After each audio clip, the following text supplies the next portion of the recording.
sorga, Engkau Tuhan kami, Allah kami. Engkau yang layak dipuji dan Engkau yang layak disembah. Di tempat ini kami sudah masuk dalam hadirat Tuhan, memuji, menyembah Tuhan. Engkau Allah kami, Engkau penolong kami, Engkau kekuatan kami, Engkau penyelamat kami. Bagian kami untuk kami memberi hidup ini, mengerjakan keselamatan, memuji, menyembah Tuhan. Kami pilih ibadah raya ini dari pertama ke akhir, hadirat Tuhan hadir di tengah-tengah kami. Pengurapan terjadi atas semua para pelayan Tuhan, baik worship leader, singers, pemain musik, bahkan hamba Tuhan memberitakan firman Tuhan. Setiap kami, jemaat Tuhan, kami semua diberkati. Terima kasih Tuhan Yesus. Terima kasih. Engkau lingkupi bentengi kami semua. Areal ini dari depan belakang semua, timur barat utara selatan, Engkau bentengi bungkus dengan kuasa darah Tuhan Yesus. Terima kasih Tuhan Yesus. Jemaat Tuhan, pertolongan kita dalam ibadah raya hari ini datang dalam nama Tuhan yang menjadikan langit dan bumi. Ibadah raya hari ini dibuka dan ditabiskan dalam nama Allah Bapa, Putra, dan Roh Kudus. Amin. Saya ucapkan selamat siang kepada kita semua, Bapak Ibu. Senang ada di sini. Bergumul panjang, Pak Pendeta Andreas. Dia banyak cerita dengan saya tentang rencananya membuka pos PI di sekitar ini, dan pada akhirnya rencana itu tercapai karena Tuhan yang tolong. Saya secara pribadi sangat mendukung tentang rencana itu, dan pada akhirnya Tuhan jawab. Punya satu tim yang hebat, tim pelayanan yang dengan gigih memperjuangkan berdirinya pos PI Sola Gracia. Juga lewat rapat kerja daerah tahun lalu, di tahun ini di Gilgal Manding akhirnya diputuskan. Beliau sudah bicara banyak, curhat tentang rencana pergumulannya tentang mendirikan pos PI Sola Gracia, dan itu luar biasa. Saya secara pribadi sangat mengapresiasi. Pada hari Jumat saya dengan ibu main-main ke sini melihat ini luar biasa. Ya, jadi kalau bukan karena Tuhan mungkin nggak bisa, tapi semua karena Tuhan. Tuhan yang baik, Tuhan yang menolong sehingga gereja ini boleh ada semua karena kebaikan Tuhan. Percaya bahwa gedungnya akan terbangun sesuai dengan rencana Tuhan karena tanahnya sudah ada. Memulai segala sesuatu kalau bukan dengan Tuhan itu tidak bisa. Berapa banyak orang kaya, ada uang, punya jabatan tahta, tapi tidak punya hati melayani, maka sebuah pelayanan tidak akan berjalan dengan baik. Hari ini saya diizinkan Tuhan untuk melayani dalam sebuah momen spesial, pemilihan wakil ketua BPJ, dan saya sangat bersyukur diberikan kesempatan untuk melayani hari ini. Terima kasih banyak Pak Pendeta Andreas, teman-teman BPJ, teman-teman pengurus, kata Pak Ayub tadi karena belum dikukuhkan. Ya, pemilihannya demokratis, dan siapapun yang dipilih Tuhan untuk melayani, dialah yang akan melayani Tuhan dengan baik dan luar biasa.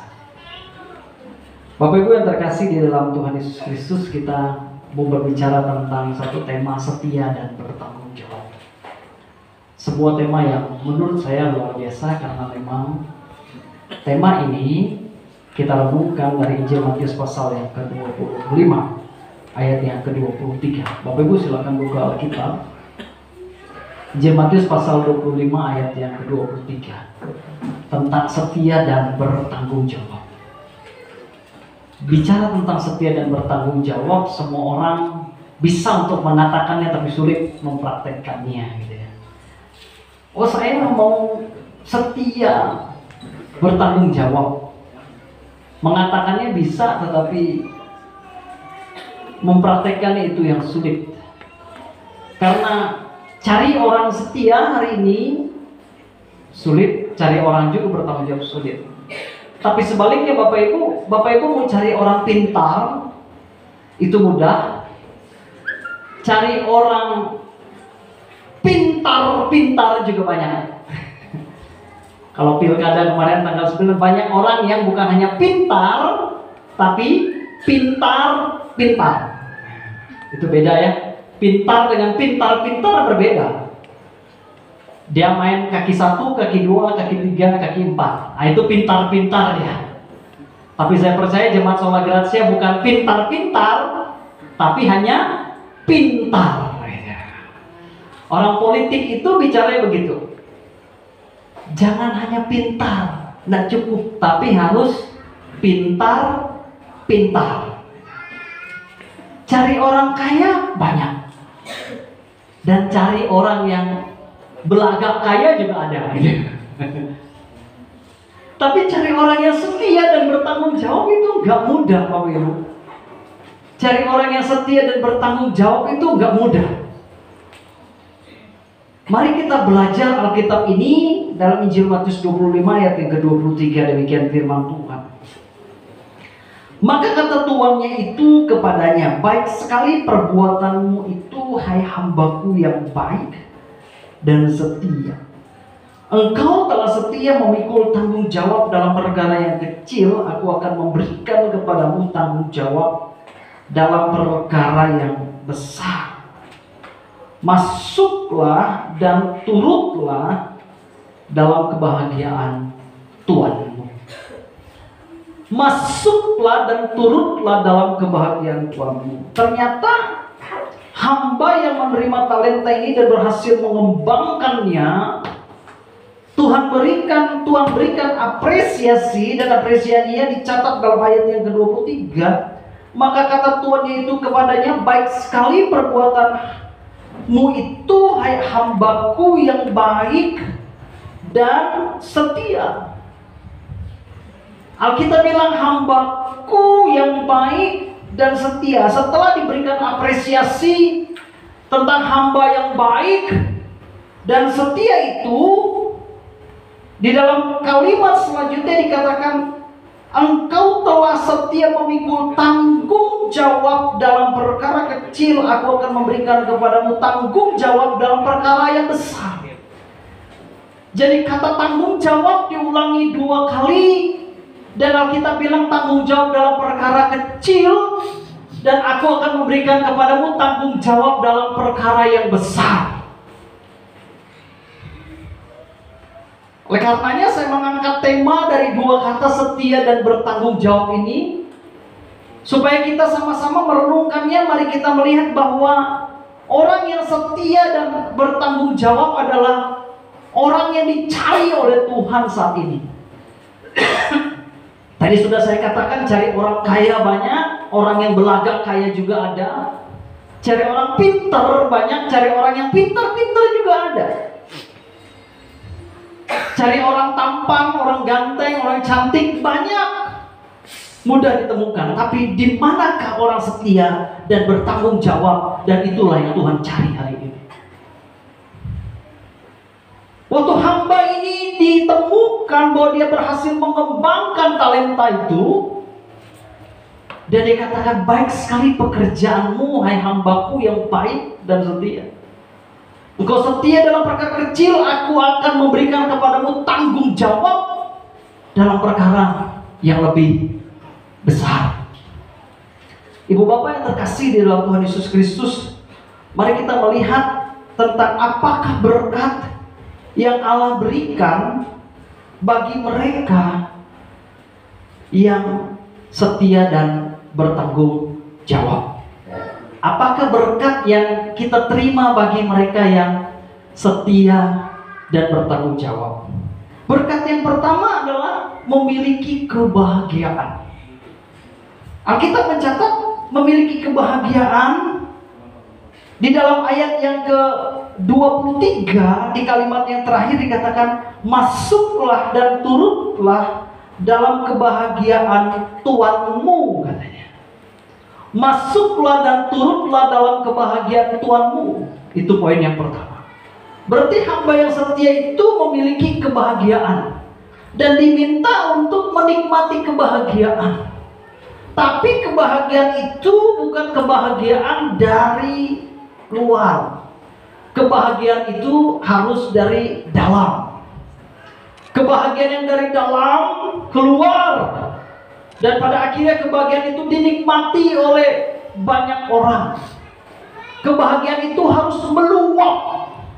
Dan Alkitab katakan bahwa di dalam kitab 2 Korintus, kebahagiaan itu keluar, sukacita itu meluap, kata Alkitab. Kalau sukacita itu meluap, berarti sukacita itu, kebahagiaan itu dinikmati oleh semua orang. Dan kalau sukacita itu, kebahagiaan itu dinikmati oleh semua orang, maka orang akan melihat bahwa hidup orang ini sungguh mengalami yang namanya benar-benar sebuah kebahagiaan. Bapak Ibu yang terkasih di dalam Tuhan Yesus Kristus, tapi pertanyaannya, kebahagiaan itu seringkali juga terganggu dengan situasi yang ada di dalam hati. Karena apa? Karena tidak semua orang memiliki sukacita yang meluap. Tapi ada orang Kristen juga, dia merancangkan sesuatu yang tidak berkenan di hadapan Tuhan. Kalau Bapak Ibu baca di media sosial, baca di Google, detik.com, Densus 88 anti teror baru menangkap seorang yang bernama Upik Lawanga. Dia adalah seorang perakit bom J.W. Marriott dan Ritz-Carlton yang dicari oleh Densus belasan tahun lamanya, dan pada akhirnya ketemu bahwa dia merancang segala sesuatu untuk membom dan lain sebagainya. Bukan menciptakan sebuah kebahagiaan dari dalam, tetapi dia merancangkan sesuatu yang jahat dari dalam, akhirnya dia keluarkan. Orang Kristen tidak boleh seperti itu. Orang Kristen harus merancang kebahagiaan dari dalam dirinya, akhirnya kebahagiaan itu dinikmati oleh banyak orang. Berkat bagi orang yang setia dan bertanggung jawab adalah orang itu menikmati kebahagiaan dari luar dalamnya, dan akhirnya orang itu mengeluarkan kebahagiaan itu, dan akhirnya kebahagiaan itu dinikmati oleh banyak orang. Saya sedang bahagia hari ini karena teman saya punya POSBI, punya gereja Sola Gracia di sini, didukung oleh jemaat yang luar biasa. Tuhan mengizinkan gereja ini ada, dan sebagai rekan kerja, rekan sepelayanan, saya harus bahagia. Tidak bisa saya sakit hati atau iri hati dengan apa yang dikerjakan Tuhan lewat hambanya di tempat ini. Tapi orang yang berbahagia menjauhkan dirinya juga dari sakit hati, Bapak Ibu, dari iri hati. Saya selalu bilang, orang yang iri hati terhadap saya, dia sedang ada 2 langkah di belakang saya. Kalau Bapak Ibu orang iri hati dengan Bapak Ibu, berarti orang yang iri itu sedang ada 2 langkah di belakang Bapak Ibu. Bapak Ibu sedang ada 2 langkah di depan dia. Jadi jangan pusing dengan orang yang iri hati. Kalau Bapak Ibu diberkati Tuhan, sedang bahagia, menikmati kebahagiaan karena Bapak Ibu setia dan bertanggung jawab, naik pangkat jabatan, baru beli mobil baru, lalu tetangga Bapak Ibu bilang, duit dari mana? Saya mau bilang, Bapak Ibu sedang ada 2 langkah di depan dia. Kalau Bapak Ibu dapat proyek, naik pangkat, dapat pekerjaan, lulus PNS, orang mulai menggosipkan, Bapak Ibu ngelobi sana sini, Bapak Ibu harus bilang bahwa orang yang seperti itu sedang ada 2 langkah di belakang saya. Jadi orang yang iri itu kerjanya ternyata dia selalu ada di belakang dari orang yang diiriin sama dia. Jadi bahagianya, dan bahagia itu harus dari luar dalam keluar. Kita lihat Alkitab di dalam Injil Matius pasal yang ke-9, Matius pasal 9 ayat 20 sampai 22. Alkitab bilang begini. Pada waktu itu, seorang perempuan yang sudah 12 tahun lamanya menderita pendarahan maju mendekati Yesus dari belakang dan menjamah jubahnya. Karena katanya dalam hatinya, asalku jamah saja jubahnya, aku akan sembuh.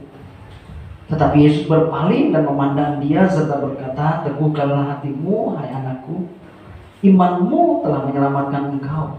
Maka sejak saat itu sembuhlah perempuan itu. 12 tahun dia kehilangan kebahagiaan itu. 12 tahun dia tidak menikmati kebahagiaan itu. 12 tahun dia kehilangan kebahagiaan itu untuk menikmati hidupnya. Tapi ketika dia jumpa dengan Yesus di kalangan, di kerumunan orang banyak, dia hanya ngomong di dalam ayat yang ke-21, dan kalimat itu luar biasa. Asal ku jamah saja jubahnya, aku sembuh. Yang ngomong itu bukan kalimat dari orang lain, tapi dari dalam hati perempuan itu sendiri. Perempuan itu ngomong, asal ku jamah jubahnya, aku sembuh. Tidak ada orang yang menyemangati dia, tidak ada orang yang mendorong dia, tidak ada orang yang menolong dia di tengah kerumunan orang banyak. 12 tahun dia menderita dengan pendarahan yang dia alami. Dan saya pikir jangankan bahagia, sakit penyakit itu 12 tahun lamanya. Tetapi dia ngomong dalam ayat yang ke-21, asal ku jamah jubahnya, aku sembuh. Orang yang setia dan bertanggung jawab menikmati kebahagiaannya, dia harus memiliki semangat yang keluar dari dalam hatinya sendiri, walaupun tidak banyak orang mendukung dia untuk semangat dan bangkit dari keterpurukannya itu. Tetapi kalau semangat itu ada di dalam dirinya, saya yakin dan percaya kebahagiaan itu akan dia nikmati. Karena 12 tahun wanita ini mengalami pendarahan, tetapi kalimatnya luar biasa. Asal ku jamah jubahnya, aku sembuh. Para wanita, gadis-gadis yang masih kuliah atau mungkin baru tamat, dan mungkin bilang sama dirimu sendiri, umur udah 26, orang nanya terus, kapan merit? Kok masih tunggal putri terus? Kapan jadi ganda campuran? Nggak usah pusing, mau tunggal putri nggak masalah, yang penting nggak jadi pelakor, ya kan? Tunggal putri sampai kepala 3 juga nggak masalah, yang penting nggak jadi pelakor. Dia punya semangat di dalam diri. Semangatnya adalah Tuhan pasti sudah siapkan yang terbaik dan terindah buat saya di kemudian hari. Orang yang selalu punya semangat itu harus muncul dari diri sendiri. Saya yakin pendeta Andreas, kalau dia nggak punya semangat untuk buka POSPI, orang dorong dia, buka pak, buka pak, buka pak, maju pak. Tapi dia bilang gini, ya nggak mungkin, uang dari mana, bagaimana Tuhan tolong, nggak mungkin, saya aja gak ada uang, bangun gereja dari mana, buat sound system dari mana, bagaimana jemaat, bagaimana gaji saya. Saya pikir POSPI Solo Gracia, Gereja Solo Gracia tidak akan jadi. Walaupun Pak Mary Edwin, Pak Yonatan dorong, buka pak, saya dukung, ayo pak buka. Tapi dia sendiri loyo, ya pak, bapak sih enak nyuruh buka, gimana, nanti saya kena masalah sendiri, ya kan? Lalu dia mulai nyalahkan orang lain, cari-cari kesalahan orang lain. Beliau sendiri gak ada semangat di dalam dirinya, selalu seperti itu. Gak mungkin ini terjadi. Semangat itu walaupun 1000 orang kasih semangat, tapi kalau dalam dirimu tidak ada semangat, kamu tidak akan menemukan yang namanya kebahagiaan. Harus muncul dalam diri sendiri. Karena wanita itu bilang, asal ku jamah jubahnya, aku sembuh. Dia tidak muncul kalimat itu kata orang yang ngomong, tapi dia bilang di tengah penderitaannya, asal ku jamah jubahnya, aku sembuh. Wow. Mari kita menemukan kebahagiaan yang datang dari diri kita sendiri. Karena itu jangan iri hati dengan orang yang kelihatannya bahagia. Kita lihat teman kita, tetangga kita, jalan sama-sama suami istri, bergandengan tangan, lalu kita mulai bilang dengan istri kita, mah enaknya lihat mereka dua bahagia. Ke pasar digandeng, naik motor istrinya pegang pinggang bapaknya, suaminya. Enaknya bahagia ya Maya. Mama naik motor pegang di belakang.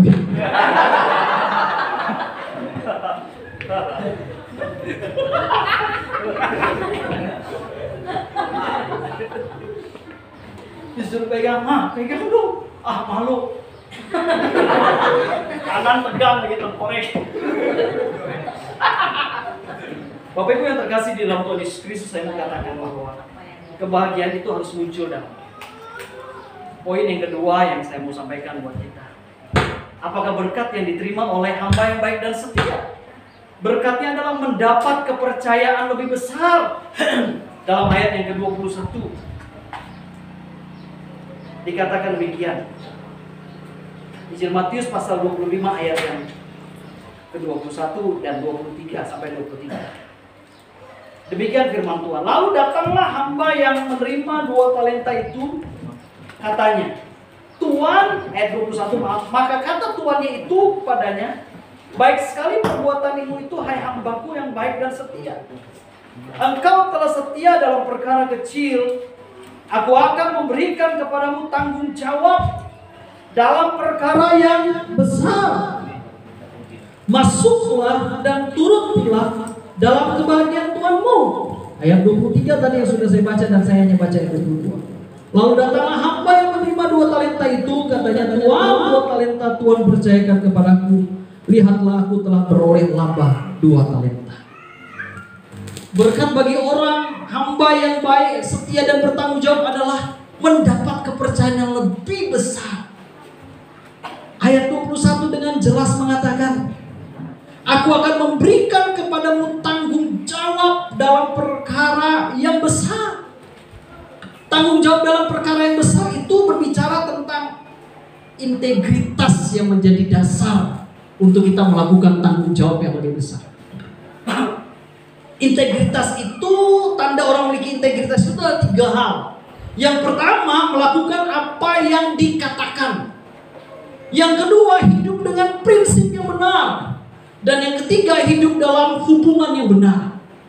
Jadi integritas itu dasarnya ada 3. Pertama, melakukan apa yang dikatakan, hidup dalam prinsip yang benar, dan yang ketiga, hidup dalam hubungan yang benar.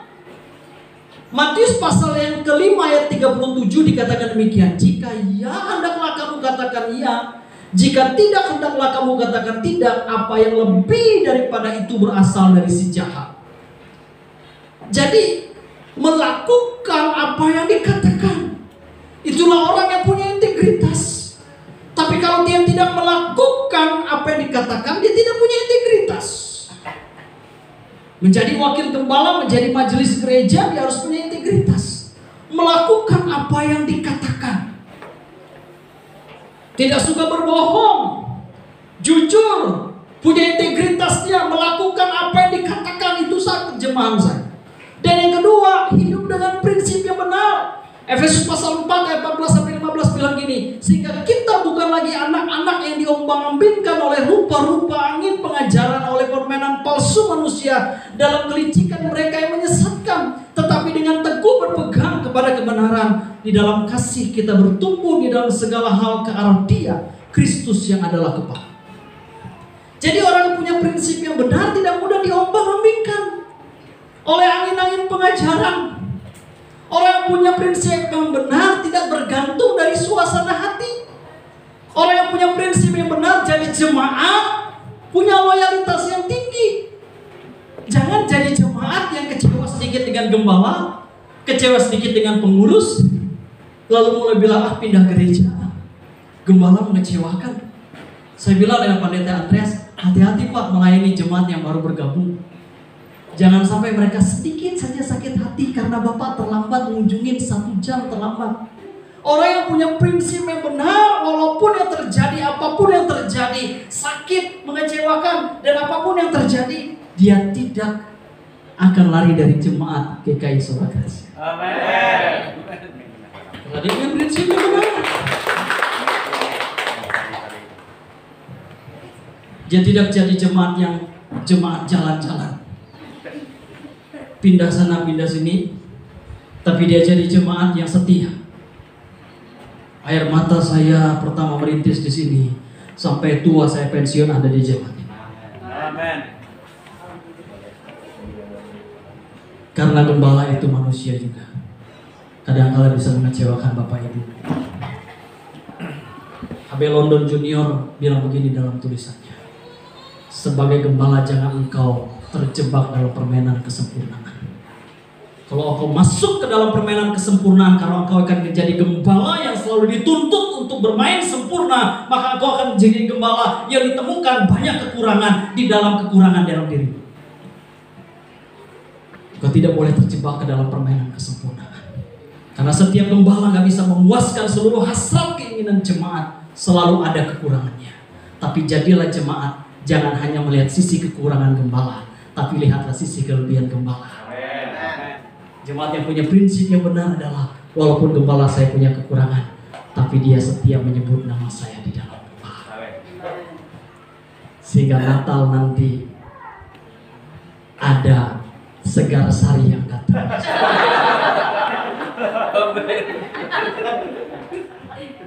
Sampai Pak Gembala bilang, banyak banget. Makasih banyak banget. Saking kebanyakannya lalu dibilang, Pak Cipku mau main minuman enggak? Kirim ke Manggala, thank you. Jemaat yang punya prinsip yang benar, dia tidak memandang kekurangan gembala, tapi lihat dia kelebihannya. Paling minimal gembala itu setia mendoakan jemaatnya. Jadi dia tidak mudah kecewa. Dia akan merintis gereja ini bersama-sama dengan penggembala, dan dia akan bilang, Pak, apapun yang Bapak mau pakai saya mau deh Pak. Malah ini dalam bidang saya, apapun bidang saya. Yang terakhir, hidup dalam hubungan yang benar. Matius pasal 5 ayat 23-24 bilang begini, sebab itu jika engkau mempersembahkan persembahanmu di atas mezbah, dan engkau teringat akan sesuatu yang ada dalam hati saudaramu terhadap engkau, tinggalkanlah persembahanmu di depan mezbah itu, dan pergilah berdamai dahulu dengan saudaramu, lalu kembali untuk mempersembahkan persembahan itu. Jadi bukan hanya prinsip yang benar, bukan hanya mengatakan, melakukan apa yang dikatakan, tapi integritas berbicara tentang hidup dalam hubungan yang benar. Jadi hubungan yang benar. Saya tadi pagi sempat singgung dengan jemaat di mana Tuhan percayakan saya kenal. Natal ini sebentar lagi saya bilang. Jangan sampai aura tanggal 9 kemarin masih terbawa-bawa. Jangan sampai Bapak Ibu yang beda pilihan lalu nggak saling kunjung sesama jemaat. Biarkanlah tanggal 9 sudah berlalu, mari kita sambut Natal dengan sukacita. Orang yang punya integritas, dia akan katakan, beda pilihan boleh, tapi Yesus tetap saya sembah bersama dengan teman-teman saya. Kita bukan sembah bupati ya, tapi kita sembah Yesus di dalam warga gereja ini. Maka dia akan punya hidup dalam hubungan yang benar. Orang yang hubungan yang benar dengan Tuhan, walaupun dia sempat sakit, dia kecewa dan dia salah, dan dia berbeda pilihan, tapi kalau hubungan yang benar, dia akan beresin dengan sesamanya, karena dia tahu Tuhan perintahkan. Sebelum engkau mempersembahkan persembahan, kalau engkau punya masalah, beresin dulu, perbaiki dulu, selesaikan dulu, supaya doa terjawab. Mari kita bangun integritas kita sama-sama dengan setia dan bertanggung jawab. Biar Tuhan memberkati gereja ini. Tuhan berkati badan pengurus jemaat yang akan dilantik tahun 2021. Tuhan akan menolong dan Tuhan akan memberkati.